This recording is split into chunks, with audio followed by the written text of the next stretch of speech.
Selamat datang di channel Pemuja Malam. Jangan lupa like, share, and subscribe ya. Terima kasih. Chapter 40. Seseorang yang begitu berarti. Pelukan Jingga langsung terlepas beratap 4 orang pengawal Ara. "Iya om," kata Ara. "Jingga, ayo pulang," ajak Ara menggenggam tangan Jingga. "Iya Ra, lagian aku juga harus kerja," kata Jingga berdiri lalu berjalan beriringan dengan Ara menuju parkir. "Kamu kerja apa?" tanya Ara. "Bikin blog pribadi dan karyawan restoran, Ra, bagian pengantaran pesanan," kata Jingga. "Wah, enak dong, jalan-jalan terus," kata Ara. "Gak seenak yang kamu pikirkan, Ra," senyum Jingga menatap Ara saat sampai di parkiran. Ara ikut Jingga karena pengawalnya sedang mengambil mobilnya. "Kamu naik motor?" tanya Ara dengan antusias menatap motor metik Jingga. "Iya Ra, ini aja aku nyicil belinya," kata Jingga dengan jujur sambil memakai helm. "Pasti enak, tapi Ara nggak boleh sama Dedi bawa motor," kata Ara dengan sedih saat ingat tempo hari Franz memarahinya karena membawa motor. "Jangan sedih dong, mungkin suami kamu coba pengen yang terbaik untuk kamu. Lagian naik mobil kan bagus," kata Jingga mengelus lengan Ara yang terlihat sedih itu. "Tuh mobilnya, masuk Ki, sampai ketemu besok ya," senyum manis Jingga sebelum menjalankan motornya. Sesampai di kantor, Ara memarkir mobilnya lalu berlari berjalan santai sambil menenteng paperback di tangannya. "Maaf Nyonya, Presdir sedang meeting, jadi beliau tidak ada di ruangannya," kata sekretaris Fran dengan sopan memberitahu saat Ara akan menaiki lift di lantai 1. "Dedi udah lama meetingnya?" tanya Ara. "Baru juga mulai Nyonya," jawab sekretaris itu. Ara menatap jam tangannya, ternyata dia telat sudah lebih dari setengah jam, dan jam makan siang juga sudah berlalu. "Pasti Dedi belum makan," rintih Ara merasa bersalah. "Dedi meeting sama siapa? Apa meetingnya penting?" tanya Ara. "Dengan para manajer Nyonya," jawab sekretaris Franz. "Antarin Ara ke ruang meetingnya boleh nggak?" pinta Ara dengan sungkan karena mengganggu pekerjaan orang itu. Saat sampai di balik kaca transparan, Ara melihat Franz yang tengah meeting bersama beberapa orang karyawannya. "Dedi," panggil Ara membuka pintu karena pengawal yang berdiri di depan itu tak melarangnya masuk. Akhirnya dengan perasaan bimbang Ara masuk. Franz yang tengah berbicara pun terhenti menatap Ara yang berdiri dekat pintu sambil menunduk. "Tunggu sebentar," kata Franz lalu berjalan menghampiri Ara. "Ara, kenapa sayang?" cemas Franz langsung memeluk Ara yang terlihat takut itu. "Ada apa? Apa ada yang terjadi di kampus tadi?" tanya Franz pada Ara dengan cemas. Dia tak ingin Ara sampai drop lagi. Bisa jadi saat di kampus ada yang membuli Ara atau sebagainya yang membuat Ara murung dan takut. Dia hendak menjelaskan. "Ya udah, ayo ke ruangan Dedi," kata Franz terus mengelus-ngelus punggung Ara agar tenang dan meminta menggantikannya. Bahkan di dalam lift, Franz masih sangat cemas memeluk Ara terus, mencoba menenangkan Ara tanpa membiarkan Ara bicara karena dia terus bertanya. Franz membawa Ara duduk di sofa. "Siapa yang jahatin kamu di kampus biar Dedi?" ucapan Franz langsung dipotong Ara. Sedari pagi Franz memang sangat sibuk bekerja, jadi dia tak sempat memantau Ara selama di kampus. Dan Franz begitu takut jika ada yang membuli Ara karena biasanya anak baru akan selalu mendapatkan perlakuan seperti itu dari beberapa orang. Franz takut jika Ara malah berpikiran negatif dan akan membawa dampak buruk bagi kesehatannya atau bahkan drop. Ara nggak apa-apa Dedi, dan nggak ada yang terjadi di kampus Ara, semua berjalan normal kok, kata Ara tegas saat Franz memberikannya kesempatan untuk bicara. Nggak ya, kamu harus jujur sama Dedi, nggak boleh nutupin sesuatu, kata Franz tak percaya. Ara udah jujur Dedi, gemas Ara memainkan pipi Franz yang duduk di sebelahnya. Franz mengangkat Ara ke pangkuannya lalu menatap begitu dekat mata Ara memastikan tak ada kebohongan. Ara tuh tadi cuma takut, karena pulang terlambat dan Dedi belum makan. Jawab Ara dengan jujur, sekarang mengerti kenapa Franz begitu curiga sampai menolak percaya. Beneran, gak bohong sama Dedi? Tanya Franz masih ragu. Iya Daddy, kata Ara bersandar nyaman pada dada Franz. Sekarang kita makan, Dedi belum makan kan? Tanya Ara membuka bungkusan makanan yang dibawanya. Belum, kan Dedi tunggu kamu, kata Franz memeluk dan meletakkan dagunya di bahu Ara yang masih duduk di pangkuannya itu. Ayo makan, kata Ara hendak turun dari pangkuan Franz tapi mendengar Franz menghela nafas panjang Ara langsung menatap Franz.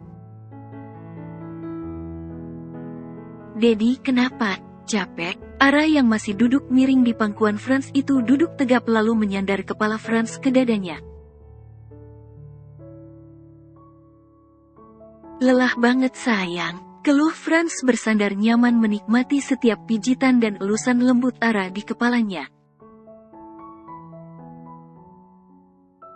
Dedi boleh tidur di pelukan kamu nggak sayang? Pinta Franz memeluk Ara semakin erat bersandar nyaman ke dada Ara yang empuk itu.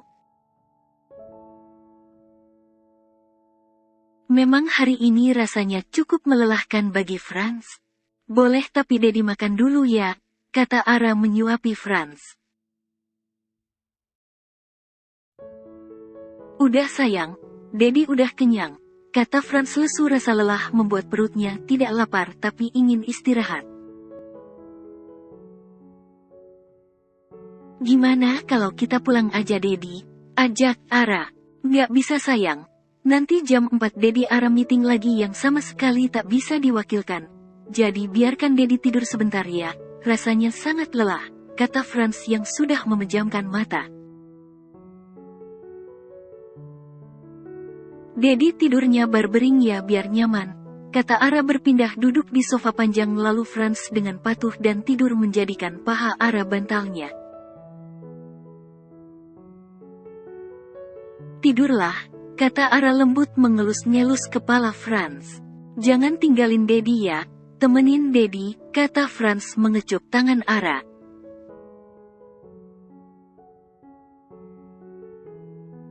Iya, kata Ara menunduk lalu mengecup kening Franz.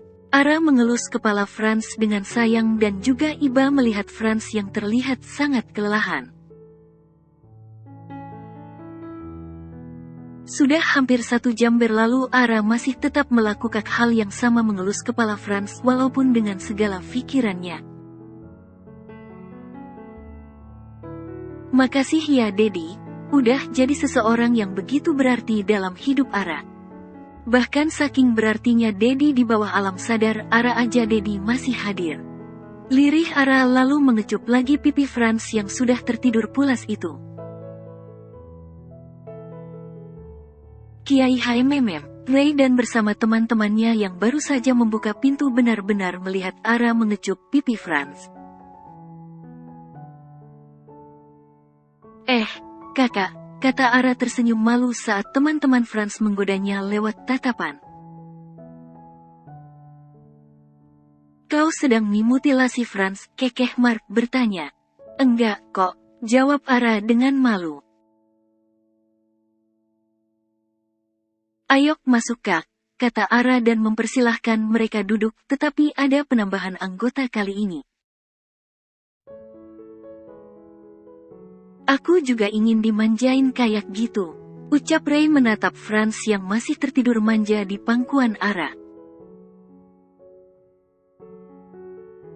Teman-temannya semua tertawa, tapi sebenarnya juga merasakan apa yang Ray rasakan. Kau tak akan mungkin mendapatkan yang tulus, kau bisa membayar jika kau mau.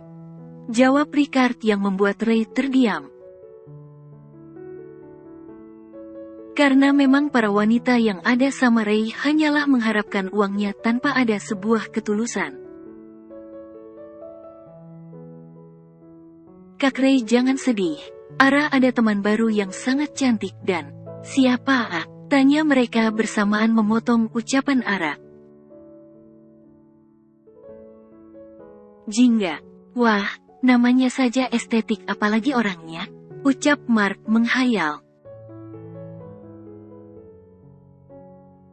Pasti cantik, kata Ray tersenyum lebar membayangkan seorang gadis lucu seperti Ara. Secantik apapun kalau dia wanita baik-baik dan tahu gimana kelakuan kalian selama ini, dia juga nggak bakalan mau, kata Franz penuh penekanan seketika bangun dari tidurnya.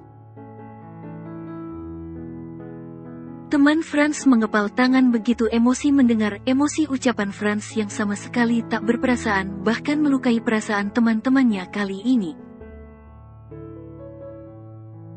Ray menggeprak meja kaca di depan mereka dan seketika retak lalu pecah. Mengejutkan setiap orang yang ada di ruangan itu. Kau punya kesan apa terhadap kami, sampai mulut kau dengan lantang berbicara begitu? Ray berdiri dan memegang kerah baju Franz yang sudah duduk itu bahkan menyeret Franz agar berdiri. Franz memegang tangan Ray di kerah bajunya.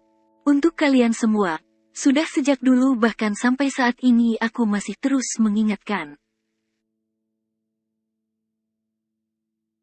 Bahkan melarang keras kalian berhubungan dengan para wanita. Lang. Teriak Franz mendorong Ray sampai terpental ke atas sofa. Sudah kutekankan, berhenti tapi kalian seperti orang tuli bahkan aku bicara seperti radio yang hanya kalian dengar tanpa direspon. Jadi jangan menyesal jika perbuatan kalian di masa lalu akan berdampak buruk bagi masa depan kalian. Tegas Franz menatap satu persatu temannya. Ya, mungkin lisanku ini yang celaka selalu berkata dan menyakiti hati kalian, tapi satu yang perlu kalian tahu, aku sangat menyayangi kalian sebagai saudaraku, kata Franz jujur. Mungkin ucapanku jahat, tapi jika kalian tak percaya ingatlah nanti saat ucapanku menjadi kenyataan, kata Franz merapikan dasinya. Tapi ucapan singkat Franz seperti bumerang di telinga teman-temannya. Sebenarnya Franz sudah bangun dari tadi, tapi dia hanya sedang menikmati usapan lembut Ara di kepalanya dan mendengar dengan jelas semua omongan mereka. Franz hanya ingin teman-temannya berubah, dia tak ingin mereka menyesal nanti. Saat benar-benar sudah ada wanita yang mereka cintai, tapi wanita itu menolak. Karena pada hakikat tak semua wanita itu materialistis karena memang ada wanita di dunia yang tulus dan benar-benar layak untuk dicintai. Aku tahu, jauh di dalam hati kalian begitu ingin sekali mendapatkan wanita baik-baik dan mencintai kalian dengan tulus. Maka perbaiki diri kalian mulai dari sekarang. Pesan Franz pada temannya yang masih diam 1000 bahasa. Sebenarnya beberapa ini Franz tidak menyapa bahkan bicara hanya seperlunya pada teman-temannya usai memergoki mereka check-in di sebuah hotel bersama-sama. Itulah alasan kenapa Franz marah. Franz memang sangat tidak suka jika sahabatnya sudah bermain dengan wanita murahan yang melayani setiap laki-laki. Jadi kakak semua, Ara menatap mereka jijik begitu membayangkan apa yang dikatakan Franz.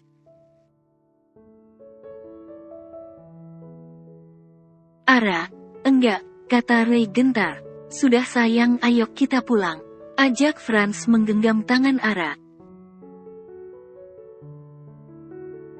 Tapi Dedi kan ada meeting, kata Ara mengingat karena tadi Franz bilang jam 4 ada meeting yang tidak bisa dia tinggalkan. Meetingnya telah selesai, kata Ara langsung menggendong Ara seperti anak kecil dengan sebelah tangannya, takut jika nanti pecahan kaca itu mengenai kaki Ara. 3 hari kemudian, Ara, aku seneng banget. Sorak Jingga memeluk Ara sambil berjalan menuju kelas. Kenapa? Tanya Ara yang masih sibuk memakan snack sambil berjalan. Hari ini aku libur, istri bos ulang tahun, kata Jingga. Wah, nanti pulang kuliah pergi jalan yuk, kan makul kita cuma 1 hari ini, kata Ara dengan semangat. Boleh, jawab Jingga tersenyum lalu mereka mengikuti kelas. Jam 11 siang. Franz yang tengah berfokus pada laptop di ruang kerjanya menerima telepon dari Ara. Halo sayang, kata Franz tersenyum. Halo my hubby, muach, kata Ara dengan nakalnya mencoba menggoda Franz, membuat senyum lebar terukir di wajah lelah pria dewasa itu. Cepat kesini biar Dedi habisin kamu, kata Franz dengan hangat. Dedi, Ara mau minta izin. Ara mau jalan sama Jingga boleh nggak? Tanya Ara.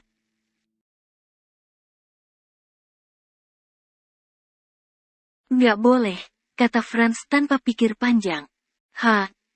Dedi, Ara mohon. Rengek Ara manja. Mau jalan kemana? Tanya Franz. Ya kemanapun suka. Ara janji nggak bakalan aneh-aneh, mohon Ara. Ya udah pergilah tapi hati-hati dan nggak boleh naik motor, kata Franz dengan tegas di akhir kalimatnya. Franz sudah punya informasi detail dan mendalam tentang teman baru Ara bahkan sampai ke riwayat hidupnya dan ternyata gadis pekerja keras itu punya motor. Iya, muah cecece, sayang Dedi, kata Ara lalu menutup teleponnya. Bersambung.